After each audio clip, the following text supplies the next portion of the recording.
Bonjour à tous. Dans le cours d'aujourd'hui, jeudi 2 avril, on va procéder à la correction des exercices de physique sur le chapitre lumière et couleur. Alors c'était une série d'exercices qui était relativement facile pour la plupart. D'ailleurs dans un chapitre qui normalement ne pose aucune difficulté, je pense que vous avez dû normalement réussir sans problème ces exercices. Si c'est pas le cas, regardez bien la correction et essayez de les refaire juste après et vous verrez que au final c'était peut-être pas si dur que ça. Donc, on commence tout de suite par le premier exercice qui était donné, c'était le numéro 4 de la première page du PDF, donc sur exercice lumière et couleur. Donc dans l'exercice 4, on vous disait qu'on a un laser qui émettait un rayonnement monochromatique et on voulait la couleur d'émission du laser ayant une certaine longueur d'onde. Et on avait 3 cas, donc A, petit a, petit b, petit c. Donc dans petit a, on avait lambda 1 égale 405 nanomètres. À 405 nanomètres, on est sur du violet. Donc pour trouver la réponse, il suffisait simplement de regarder le graphique qu'il y avait juste à côté de l'énoncé. Donc, a priori, c'était à portée de tout le monde. On avait ensuite en question B, lambda 2 égale 532 nanomètres. Et à 532 nanomètres, on est sur du vert. Et enfin, pour le C, lambda 3 égale 650 nanomètres. Là, on était dans le orange. Donc voilà, de la simple lecture graphique, donc aucune difficulté sur cet exercice 4. L'exercice suivant qui était à faire, c'est le numéro 5. Et dans le numéro 5, on demandait de donner un exemple de longueur d'onde d'un rayonnement monochromatique jaune. Alors pour le coup, ce numéro 5, c'était un peu l'exercice inverse du numéro 4.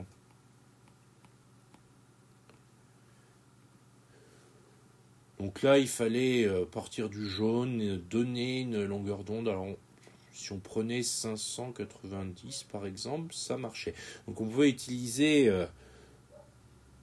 l'échelle qu'on avait, la même échelle que pour l'exercice précédent, il n'y avait pas de problème à ce niveau-là. Donc l'exercice inverse, on répondait, on lisait, et puis c'était tout. Donc rien de compliqué là, ces deux premiers exercices, c'était simplement de la lecture de graphique. Un petit peu plus délicat, et encore pas trop, c'était l'exercice suivant dans la liste de ce qu'on devait faire, ce qui était le numéro 8.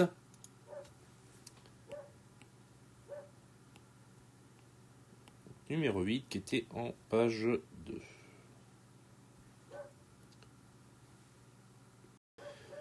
Donc dans ce numéro 8, on avait une petite image avec des lampes qui mettaient de la lumière qui passe au travers des filtres rouge, bleu et vert. Tiens, les couleurs primaires de la synthèse additive. Et elles atterrissaient sur un écran et on avait donc les cercles de couleurs qui se chevauchaient. Et on demandait d'indiquer quelle couleur correspondait à quelle zone. Et on avait les zones de 1 à 7. Là, je ne peux pas vous mettre le petit schéma dans la correction, donc n'hésitez pas en même temps à regarder votre PDF. Là-dessus, il ne faut absolument pas hésiter. Donc on va faire très simple pour répondre à cet exercice. On va prendre les numéros et on va marquer la couleur qui correspond à côté. Alors pour la zone 1, c'était une zone qui correspondait au rouge. Puisqu'il n'y avait aucun mélange de couleurs, on n'avait que la lumière rouge qui arrivait dans la zone 1. Pour la zone 2, c'était pareil, mais avec le bleu.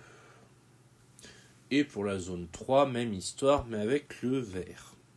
Donc là, pas compliqué, on était sur les couleurs primaires, donc il n'y avait aucun problème là-dessus, pas de mélange ni rien. 4, 5 et 6, là on avait deux lumière de couleurs différentes qui se chevauchaient. Donc là, il va réfléchir.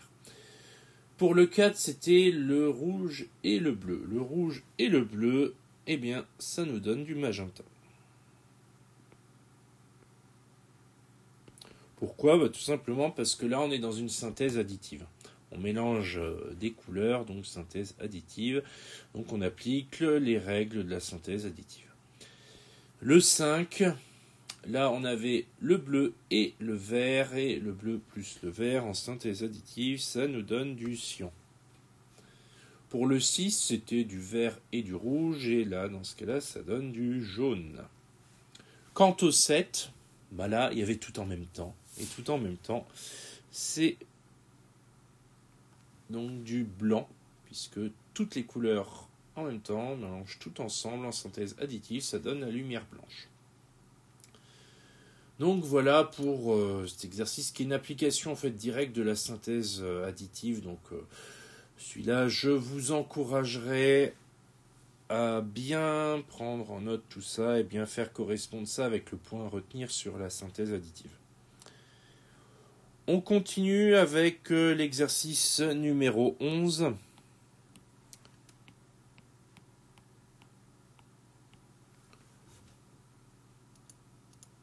Donc l'exercice numéro 11, en fait c'était le même exercice mais en synthèse soustractive.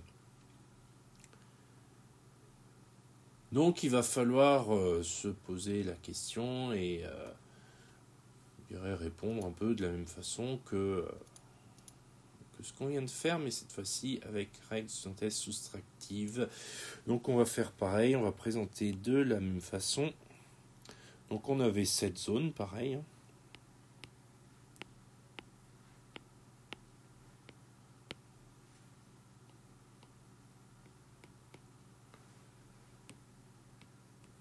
Donc là, du coup, on éclairait une surface, il y avait les filtres qui se chevauchaient, donc là, on était vraiment sur soustractive, et on voulait savoir qu'est-ce que ça donnait. Donc, le plus facile, c'est les 1, 2 et 3, puisque 1, il n'y a que le filtre magenta, donc du coup, on voit du magenta. Magenta qui est une couleur primaire en synthèse soustractive. Pour le 2, c'était pareil, mais avec du jaune. Et pour le 3, c'est la même histoire, mais avec du cyan.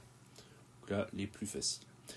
4, 5 et 6, on avait deux filtres qui se chevauchaient, donc du coup, on avait des effets qui devaient se ressentir en synthèse soustractive à ce niveau-là.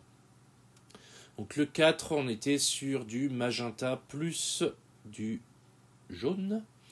Donc magenta plus du jaune, ça nous donne du rouge.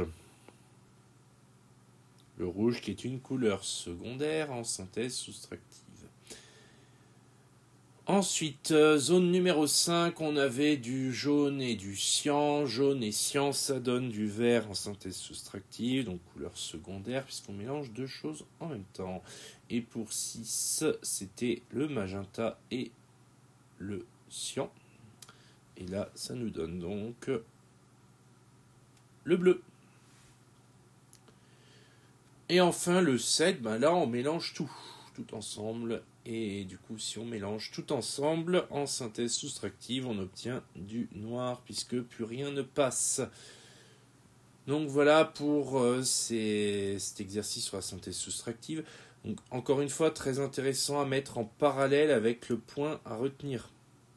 Vraiment important dans ce chapitre d'avoir bien en tête les effets des différentes synthèses additive et soustractive. Et ces deux exercices, le 8 et le 11, illustrent parfaitement ces phénomènes. Donc, très bons exercices et à retenir, évidemment, au même titre que le point à retenir, puisque ça revient exactement à la même chose. Ensuite, vous aviez le numéro 13 qui était sur la page 2. Alors, le numéro 13, celui-là, il était un peu particulier. Puisque dans ce numéro 13, on vous demandait de proposer un protocole expérimental permettant de montrer qu'une orange est un fruit qui a une couleur propre et qui peut avoir différentes couleurs apparentes. Alors là, en fait, c'est très simple. La couleur propre veut dire on éclaire avec de la lumière blanche. Donc, première étape. On éclaire l'orange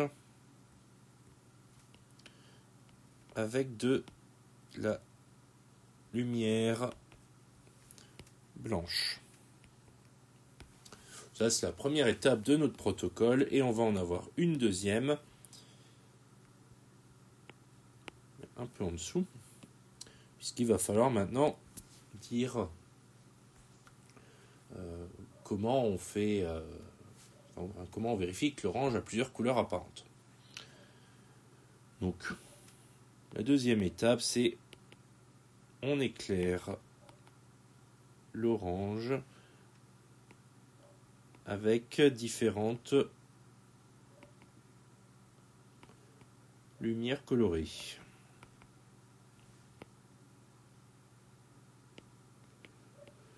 Donc voilà, ça c'est une façon assez simple de proposer un protocole en deux petites choses différentes. Alors la première étape, c'est pour vérifier la couleur propre de l'orange.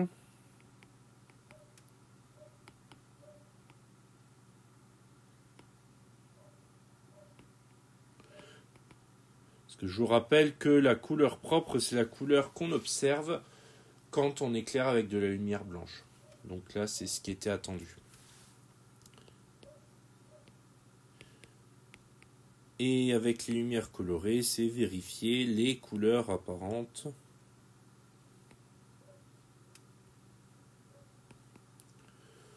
de l'orange. Alors, pour un objet, il y a autant de couleurs apparentes qu'il y a de lumières différentes. En fait, il y a vraiment une infinité de possibilités. Alors, certes, suivant la couleur de lumière que vous allez utiliser, vous allez trouver des couleurs apparentes qui vont être très similaires dans certains cas, mais c'est pas toujours le cas, donc bien faire attention. Et couleurs apparentes, ça dépend vraiment de la lumière que vous utilisez pour éclairer votre objet. Donc voilà pour cet exercice 13 qui n'était pas dur, mais pour lequel il fallait quand même avoir l'idée et la réflexion qui va derrière. L'exercice suivant que vous aviez à faire, c'était le numéro 15. Toujours à la page 2. Ne pas changer les bonnes habitudes. Donc dans ce numéro 15, on étudiait une diode bleue dont on donnait le spectre d'émission, tout simplement la lumière qu'elle émet. Et on demandait tout simplement quelques questions par rapport à cette lampe. À savoir, première question, quelle est la couleur d'une page blanche éclairée avec cette diode ? Si on éclaire une page blanche avec une diode bleue, on voit la page bleue.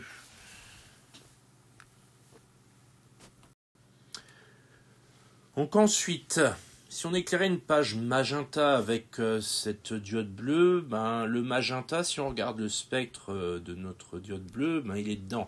Donc du coup, on verrait notre page magenta de couleur magenta.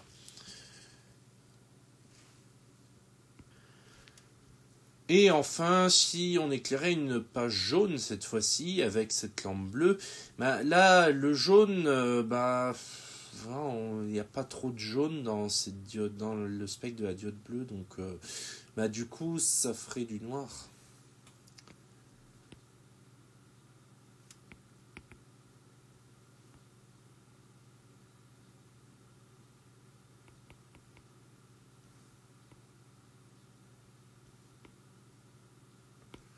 Parce qu'en fait, ce qui se produit, c'est que votre page jaune, elle va absorber toutes les couleurs qui ne sont pas le jaune. Vu qu'on n'en voit pas de jaune, elle va absorber toutes les couleurs, tout simplement.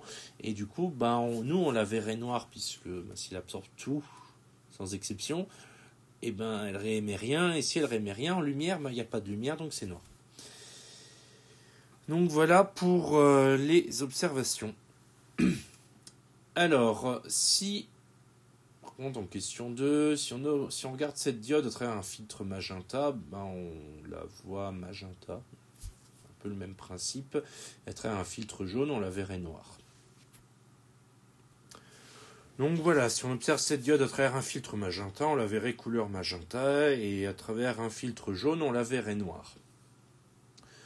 Donc dans ces exercices-là, demandez-vous toujours si vous aviez les objets entre les mains, qu'est-ce qui se passerait? C'est vraiment ça la question qui compte.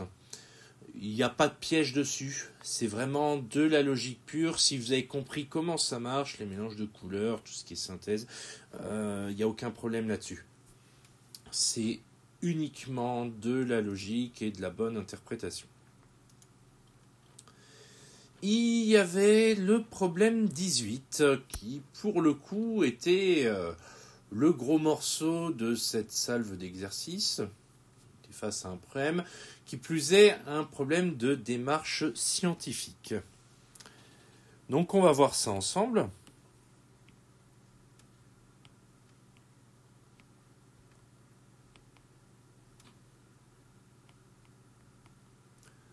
Donc celui-là, il était page 4. Donc page 4 du PDF. Alors, on était au théâtre. On a un metteur en scène qui demandait à l'éclairagiste de réaliser une image qui était donnée. Vous avez une photo où on avait des ombres colorées en bleu, en vert. Donc c'est un montage qui est quand même pas forcément évident a priori, mais vous verrez en fait qu'il n'est pas si dur que ça. Alors, première question, quelles sont les couleurs des deux projecteurs? Alors, celle-là pour le coup, si quelqu'un a eu du mal sur cette première question, je pense que je ne peux plus rien pour vous, puisque on voyait qu'on avait un projecteur vert et un projecteur bleu.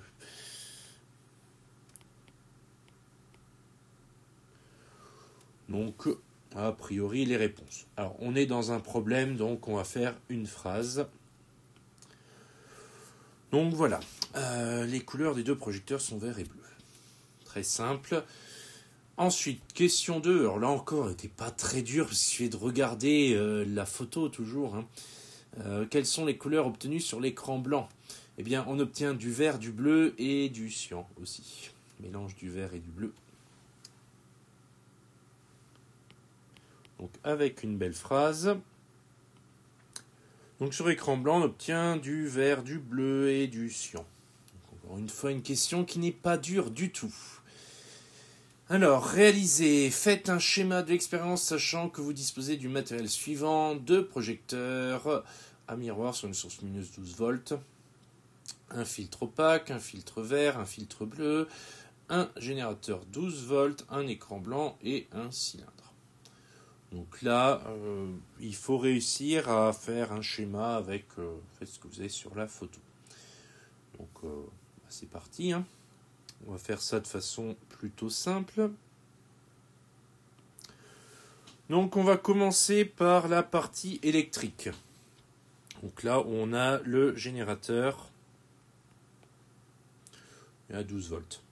Alors ce générateur, oui, il est lié à la source lumineuse.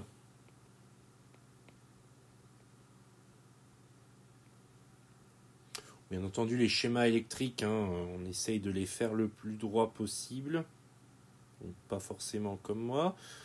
Sur le tableau blanc numérique, j'ai pas de règle à disposition. Donc, voilà, sur votre cahier, vous faites bien sûr à la règle, vu que vous avez le temps. Donc là, on a la lampe. Donc, ça, c'est déjà pas mal. Ensuite, on a les miroirs. Donc, a priori, on va en avoir un ça et un autre parallèle.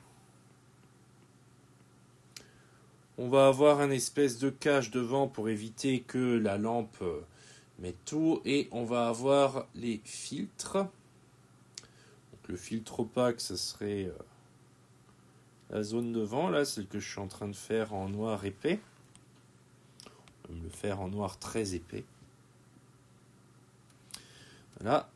Ensuite, le filtre bleu qui est sur la gauche, qui serait là. Et le filtre vert qui serait donc de l'autre côté, aurait ici. Donc ensuite, il nous reste le cylindre et l'écran blanc. Alors, notre écran blanc. va l'avoir ici. Bon, je suis obligé de le faire en noir parce que faire un écran blanc sur un tableau blanc, c'est compliqué. Mais on a des solutions à tout. Il suffit simplement de marquer écran blanc à côté. Voilà.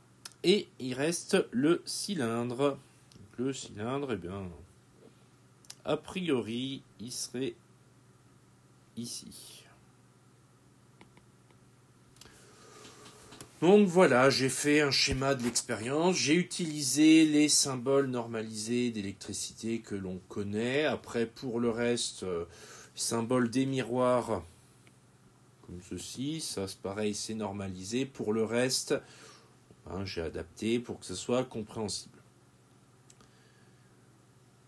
Donc là, j'ai mon schéma d'expérience. Donc j'ai fait ma question 3. Donc je peux passer à la 4.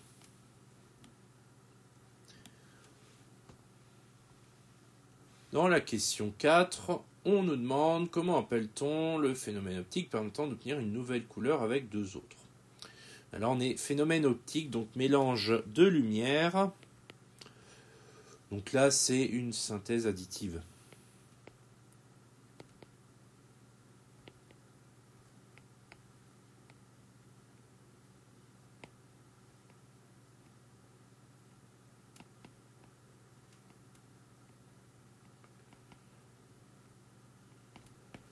Tout simplement. Il n'y a rien de plus à dire. On est vraiment sur quelque chose de simple. Le valider dans les questions, c'est pas écrire des pavés. On réserve ça plus pour le communiqué où il faut écrire un petit peu plus. Le communiqué, parlons-en. Décrivez les modifications qu'il vous faut effectuer pour obtenir du jaune, du rouge et du vert sur l'écran. Le vert, on en a déjà, donc voilà, il n'y a pas de modification à faire. Par contre, si on veut du jaune et du rouge, il va falloir rajouter un projecteur. Alors du coup, si on rajoute... au moins rajouter un projecteur, il y a aussi une solution. On remplace le filtre opaque par un filtre rouge.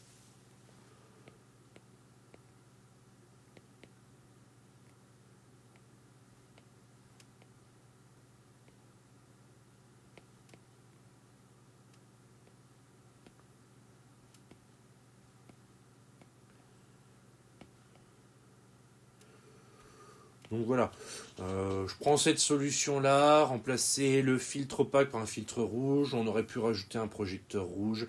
Là-dessus, il n'y a pas de problème à ce niveau-là et ça permet d'obtenir du rouge directement. Il n'y a pas de souci, et du jaune par un mélange de couleurs. Donc voilà pour ce problème qui n'était pas très très difficile, mais qui demandait quand même de se poser des questions sur les expériences et sur vos connaissances. Donc voilà pour cette série d'exercices sur ce chapitre lumière et couleur.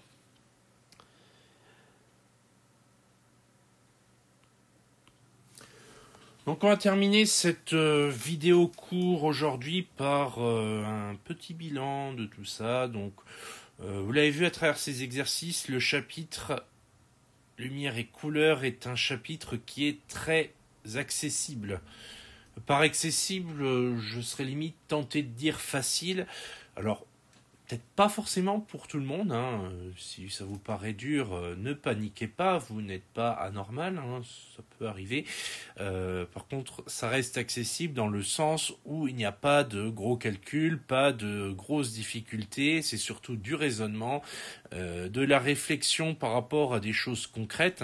Dire de la lumière colorée, c'est pas très dur à trouver. Vous allez au magasin, à Leclerc, à Leader Price ou n'importe où ils vendent des ampoules, vous en achetez une, vous prenez une feuille de calque, vous la coloriez d'une couleur, vous mettez votre calque devant la lampe et vous avez une lampe colorée. Vous pouvez aussi acheter dans certains magasins des ampoules, vous pouvez paramétrer la couleur, donc là-dessus il n'y a pas vraiment de problème. Et on verra d'ailleurs certainement la semaine prochaine par l'intermédiaire d'une vidéo des petites manipulations faciles qui peuvent se faire avec une ampoule qui change de couleur. Donc là-dessus, vraiment, c'est accessible. des manipulations que vous pouvez faire vous-même, même chez vous. Hein. C'est des choses que vous pouvez essayer. Donc pas de difficultés majeures sur ce chapitre. Ceci étant dit, si jamais vous avez des questions,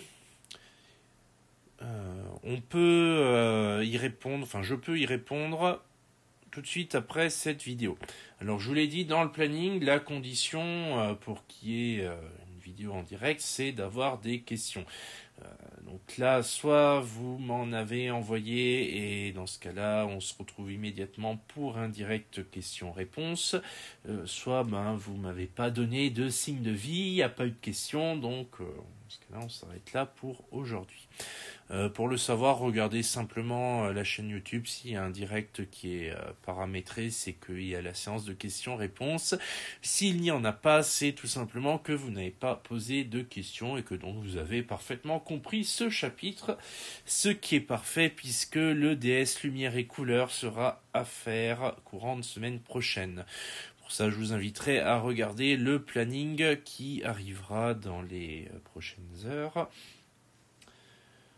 Pour savoir où ça en est. Donc, pour ce chapitre, on a à peu près fait le tour. Il nous reste simplement une mini-activité qu'on traitera par l'intermédiaire d'une vidéo. Et pour ceux qui ont regardé la vidéo de lundi dernier, vous savez de quoi je veux parler si vous avez regardé la vidéo jusqu'au bout. Si c'est pas le cas, allez regarder la vidéo de lundi jusqu'au bout, c'est toujours utile. Donc on parlera de ça. Ça nous fera une séance de cours par intermédiaire de vidéos et après vous aurez le temps pour faire le devoir. Bien entendu, si jamais vous avez des questions qui arriveraient après aujourd'hui, donc qui n'auraient pas de réponse dans le question-réponse éventuel qui pourrait se passer juste après cette vidéo, bien, c'est pas grave, n'hésitez pas, vous me les envoyez et on peut planifier notre séance de questions-réponses la semaine prochaine. Donc voilà ce que j'avais à vous dire. Donc on se retrouve lundi prochain pour la suite de tout ça. Vous regarderez le planning par rapport à ce que je vous demanderai de faire lundi. Ça sera soit une vidéo, soit du travail suivant les retours que vous me faites par rapport à tout ce que je vous ai demandé. Donc voilà, sur ce, passez un bon jeudi, profitez du créneau que vous avez cet après-midi pour réviser vos cours, vous mettre à jour sur le cahier, reprendre la correction des exercices, tout ce qu'il y a à faire. Révisez bien le chapitre et puis faites le DS dès que vous êtes prêts puisque de toute façon, il tombera la semaine prochaine et il sera à m'envoyer avant les vacances. Sur ce, bonne journée.